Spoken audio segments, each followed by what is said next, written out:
one of the more exciting fighters in the UFC Bantamweight division out of that amazing school in Dallas, Texas, Fortis MMA. We're talking about the man they call CHAPO, Miles Johns. Welcome back to the show, Miles.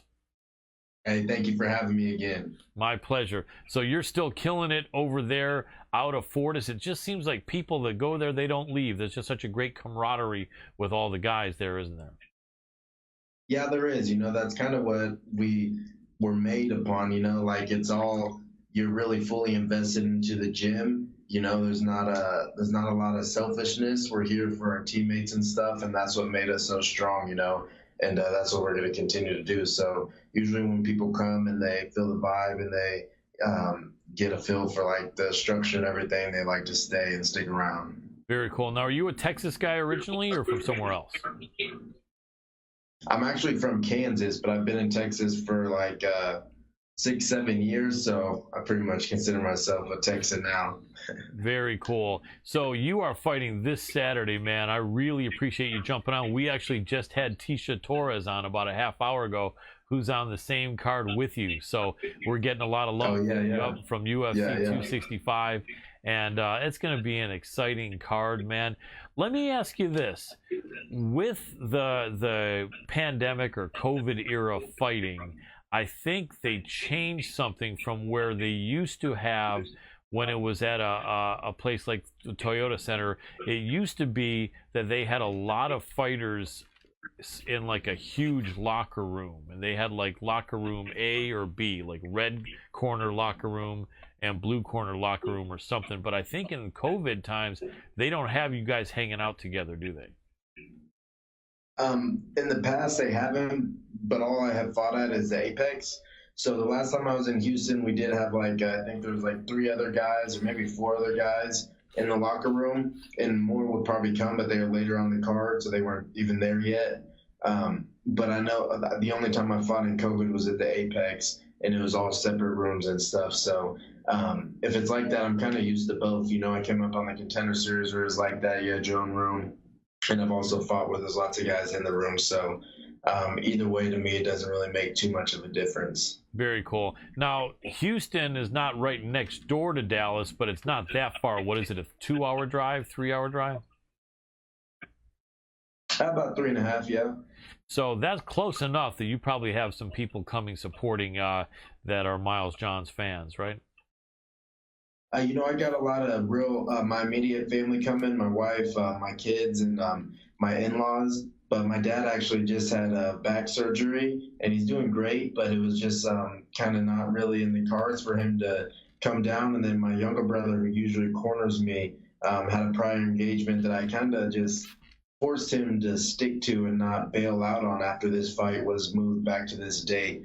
And part of that is just because last time I did come to Houston, I had a huge crowd, a ton of support there, and it didn't affect me in a negative way, but obviously that just, it wasn't my night that night. So this time I just kind of wanted to switch things up and just make it a strictly business trip, So like I said, my immediate family's coming down and they're going to be there. But aside from that, everybody else is just going to be watching from Dallas, which it's just it's new, but I like it. It's for this type of thing. I wasn't planning on fighting in Houston, so I'm just like, what, I'm not gonna have everybody switch their plans up and try to make all these adjustments to come down here for this. I'm coming down here for business. I'd fight in my backyard, in my back alley. It doesn't matter.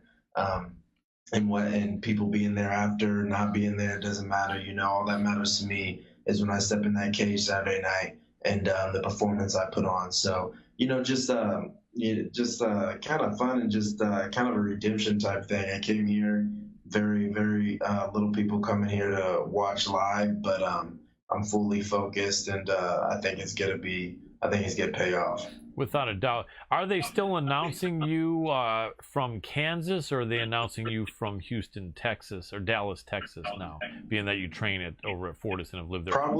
Probably from Kansas, because it always says where you born and then where you train out of. So probably like out of Kansas, fine, by way of whatever. And I see myself as a Texan because I love Texas so much, but I mean my roots are Kansas. Like I love Kansas. I love going back there. I love the openness. Eventually, I want to move to either around that area or somewhere in Texas that has more land. So, yeah, I'm definitely not taking away my Kansas roots. Kansas made me. Absolutely. Can you think of a crazy wild character who's a Bellator fighter from Kansas? David Caveman Rickles, Yes, that's my boy. You know the Caveman? He's awesome. Oh yeah, I know the Caveman. He's a great dude. I know he's kind of wild and stuff with his walkouts and in the cage and stuff. And it's funny, fans love it. But the dude has a heart of gold, man. I'm telling you, he's a real good dude. He really is, and he's got his organization over there. I think Evolution Fighting Championship or something like that. And I think Bellator was he's been doing that. And actually, another guy that I met through. I met David through my buddy Stephen Wynn, who is from Kansas too. When I first was coming up in MMA, Stephen Wynn was the man on the amateur scene. It was like I was 2-0 as an amateur, and Stephen Wynn was already like 9-0. He's been doing it for a while, and he was training there. But then he made the move to Fortis after he came to visit me and trained there once. He was like, I think this is what I need to do. And he fought on the Contender Series last summer and had a heck of a fight. It just ended up not going his way at the last minute, but he has another fight coming up on the Contender Series. So, it's a small world. Yeah, without a doubt. Good people in the Midwest. I'm originally from Michigan, born and raised. My producer Adam is from Iowa, but also lived in Missouri for a while. Yeah, so Midwest, man, it rocks. So Texas also a great place. A lot of people are leaving California to get over to Texas. Are you running into a lot of Californians the last several months? And if so, are they behaving themselves, or are they causing craziness over in Texas? I actually have ran into a few Californians, and they seem like good people as far as I could tell in the interactions. But hopefully we keep Texas. But I'm not getting into many politics. For me, it's all kind of comedy at this point right now. So I agree. A lot of ridiculousness going on. Yeah. So you are fighting at bantamweight, where you mostly have fought throughout your career. You're going up against Anderson dos Santos. The odds makers have you about a 2-1 favorite, slightly higher. Various guests that we've had are big into it. Some guests don't look at their odds at all. Some guests love to gamble. Some guests don't love to gamble. Where do you stand on that, if it's not a secret? I don't gamble on fights right now yet. I want to kind of get into it, just haven't yet. But as far as I'm concerned, the odds don't mean much to me at all. I've won fights when I was underdog, and the one fight I lost, I think I was a favorite. So it doesn't matter, man. It's if somebody knew exactly how to guess what would happen in an MMA fight, then MMA wouldn't be the sport it is right now. It's too unpredictable, Yeah. And I know Anderson. I think it's a great fight for me. But I know Anderson's tough. I respect the dude. I like the guy. He seems like a good guy. But I'm ready for Saturday night. Absolutely. You know what I wonder? I've been a combat sports fan for a long time. And there are a lot of educated fans. That's one of the things I like a lot about MMA. And I'm not trying to, rip on boxing or anything like that. But, some boxing fans are guys showing up, eating hot dogs, hamburgers, nachos, never trained a day in their life, never boxed. And maybe learned a little bit about it, but don't really know the intricacies of it. Whereas MMA has a lot of fans that train jiu-jitsu, that train Muay Thai, that may train both, that may train boxing, that may have competed in smokers, that may have competed at a lower level, that may be competing in their schools. And so a lot of people are educated. We still do have those guys that are not. And the guys that are not are usually the guys yelling and saying stupid stuff in the audience, which we know we see sometimes. But I think, there's less people than that than in boxing and other sports. But my question to you is, when you see a fighter that beats another fighter and that's favored to beat another fighter like you are, a lot of things go into it. And I think a lot of fans think if one fighter is faster, has better skills, has a better chin, is that going to mean that he's going to win 9 times out of 10?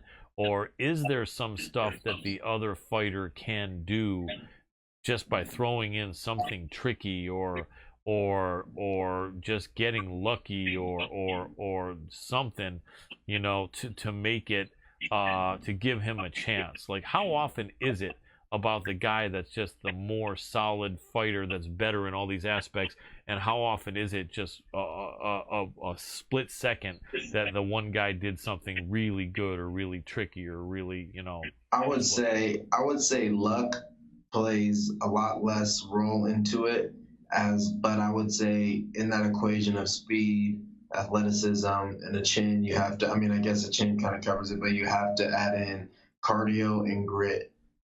Somebody can be super athletic, whatever, super talented, but if you don't have the cardio and you don't have that grit, just that dog in you, then a lot of times people who are less talented will end up winning the fight. And it's not, I mean, sometimes you get some lucky shots of somebody that should have won a fight and just gets caught, and, just gets lazy or whatever. But most of the time when I see a fight that should have gone one way but goes the other, it's usually because they just got outgrinded. And that's, I think, where my wrestling comes into play a lot. I think people think I'm kind of an explosive, athletic fighter, that I would get tired sometimes, but my cardio, my strength and conditioning coach, Mike Skatius, has my cardio on point. And no matter what, even if I get a little tired, I'm a wrestler, man, through and through. I've been wrestling my whole life. So if you want to get gritty in there, you want to get grimy, I'm all about it. We can do it all night. Yeah, without a doubt. And you've been incredibly impressive.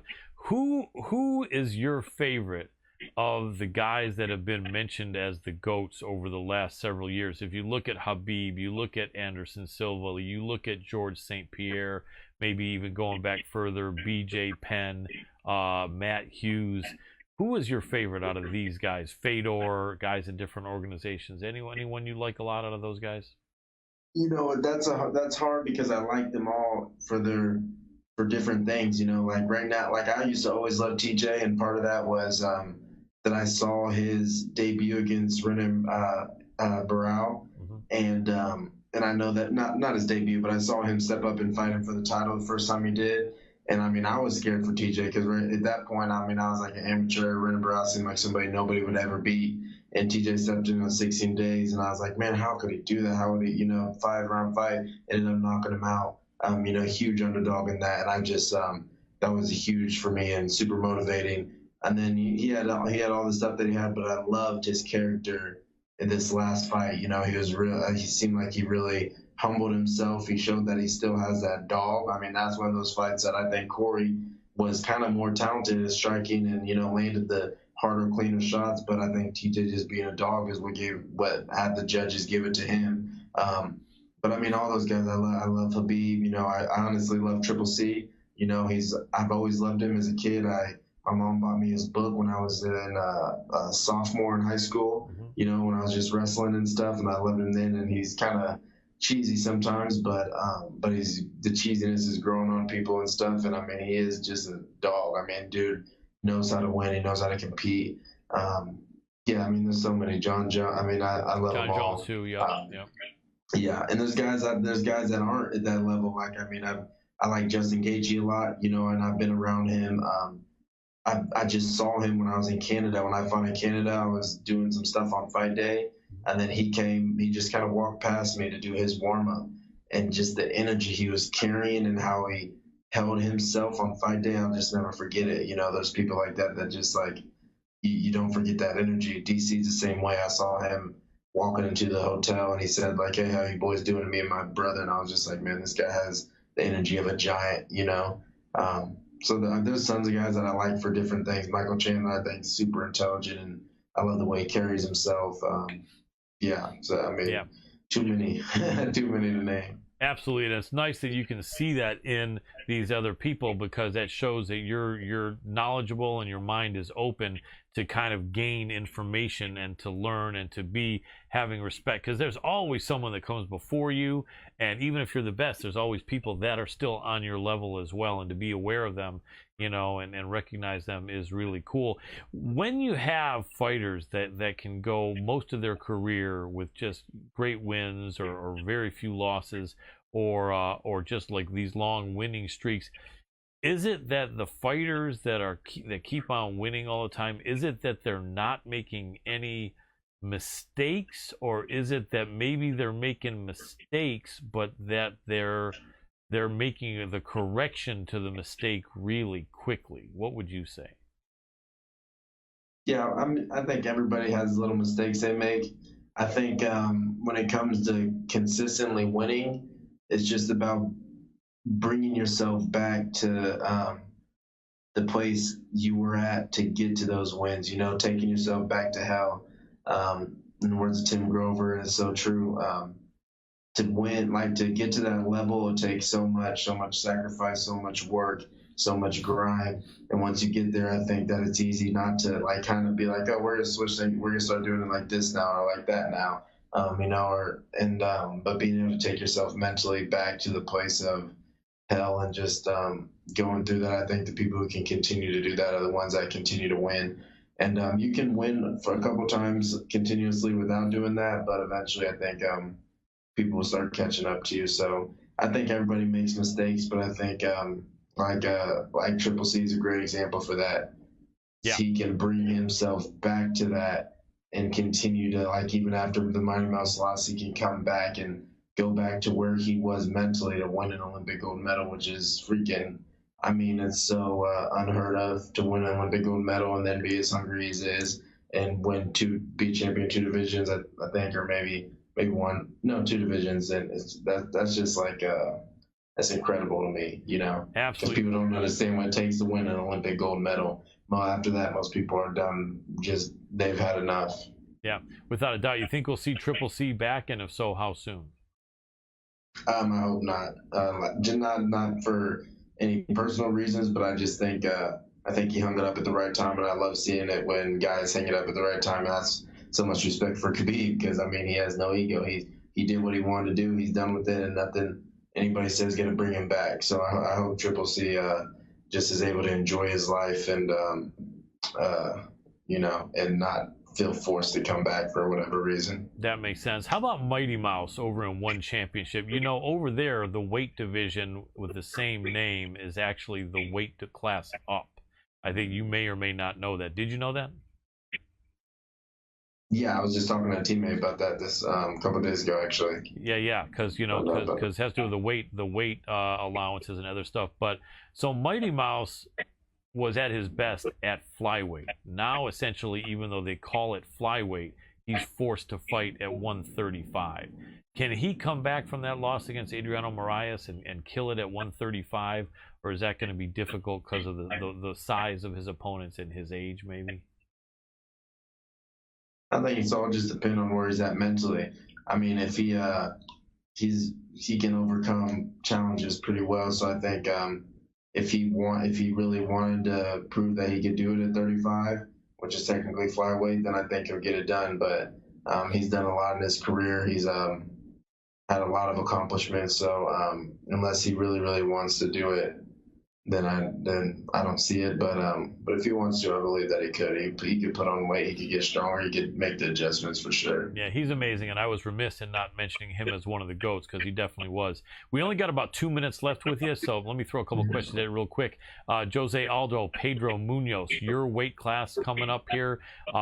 Is it okay if I ask her an opinion on that, or do you not want to talk about it since they're in there with you on Saturday? Oh, I mean, I like both those dudes. I think I would go with Jose Aldo though, just on paper and from what I've seen. Yeah. Okay. How about Michael Chiesa, Vicente Luque?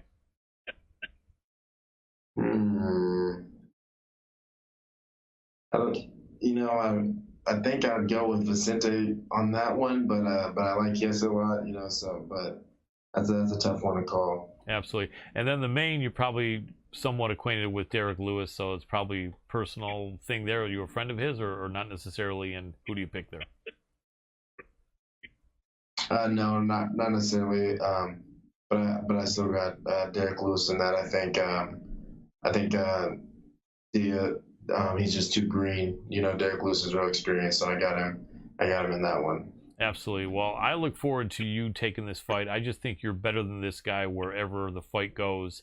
So I think if people want some free money, they should put it on Miles Johns. And I don't think I've actually said that on a show. I'm not advocating people betting. Certainly don't bet more than you can afford to lose. But I think my man here, Miles Johns, is going to show some serious skill. And I don't think there's going to be too much of a question if that fight hits the final bell. Any prediction, decision, knockout, or you? Okay, thank you. No problem. No problem. I think I see it. I see it ended in a finish. I see it in a finish. He's not really much of a decision guy. He has a couple in the UFC, but usually he either gets finished or gets a finish. And I think I've tapped into the new level of being able to find the finish. You know, that was always kind of a challenge for me, just finding it. It's kind of a skill.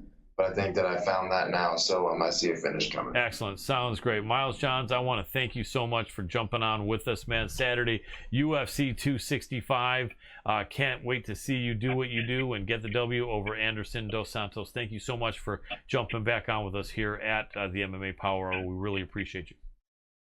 Absolutely. Thanks for the time. Thanks. Have a great night. All right.